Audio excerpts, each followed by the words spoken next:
So we're back with episode 4 of The Insider. Today is the right brain and left brain, learning and the differences between them.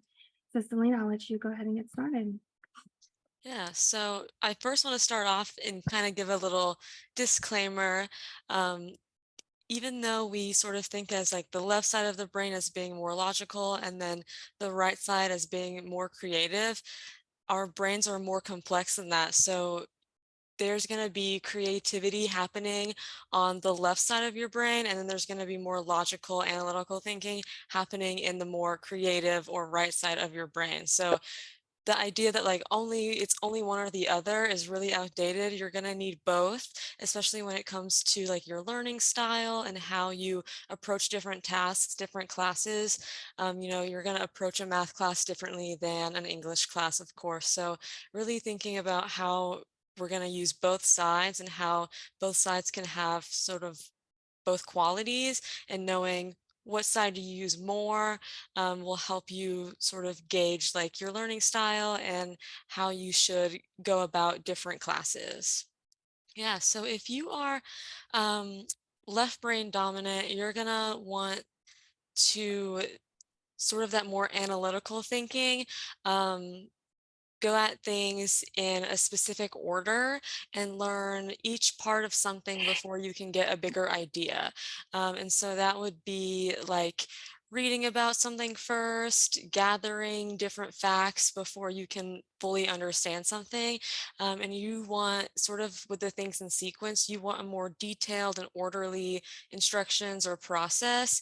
So think about like a math problem. You're going to want to know how to solve the math problem before you get to the answer, of course. And a good example of this is like PEMDAS, right? So you have to first do the parentheses and then the exponents, and then continuing on with PEMDAS to get the answer. You can't really switch up the order because that's going to switch up the answer and you're going to get the question wrong.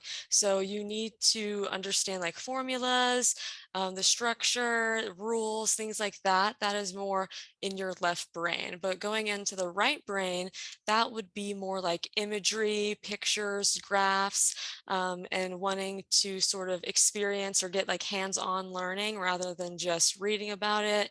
And it'll be more on like relating the information back to life. So think of like a history class. You can learn about an event that happened before and relate it to a current event that's happening now.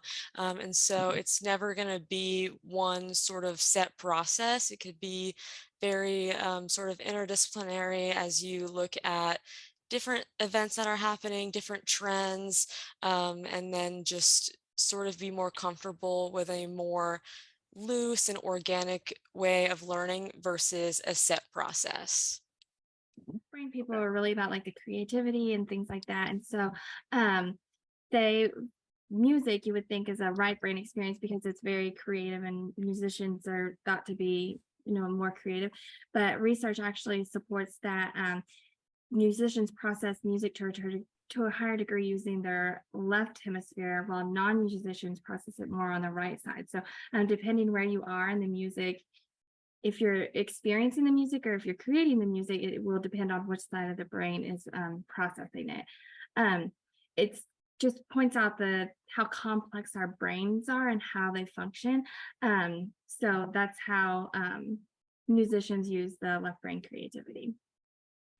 And in the right brain, um, although it's associated more with creativity, the right side of the brain can also be very logical and do logical thinking as well.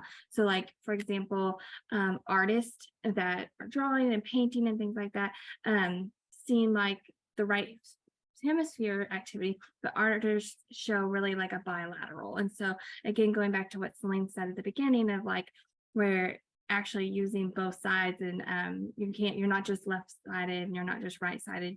It's very complex and our brain works together.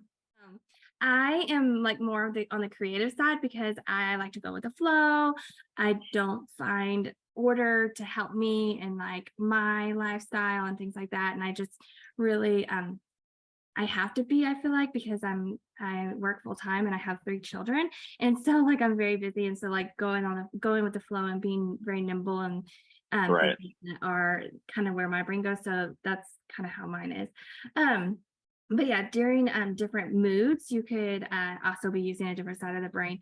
And so whenever you're depressed or feeling sad, your right side of your brain is more activated, whereas you're happy and you're feeling optimistic about life and things are going the right way, you'll see that you're using your left side of your brain more often. So it's interesting that depending on your mood is going to depend on which side of your brain is functioning at a higher level.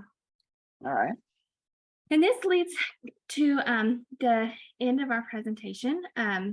We wanted to leave with this really fun quote. The brain is a muscle that can move the world. Stephen King wrote that. And so our next one will be on the 29th of August. And we'll be here presenting again. And we usually take about 15-20 minutes, depending on how many people show up and how many questions people have. And we're just here to share what we know about learning online. We have an announcement to make that we actually hired our new coach. And so when we started this process, we had a coach leave like the week before. And so we've been talking about it this whole time that we're hiring. And so we've officially hired. Her name is Kinley, and she'll be with us on the 29th. So we hope that you can join us for that.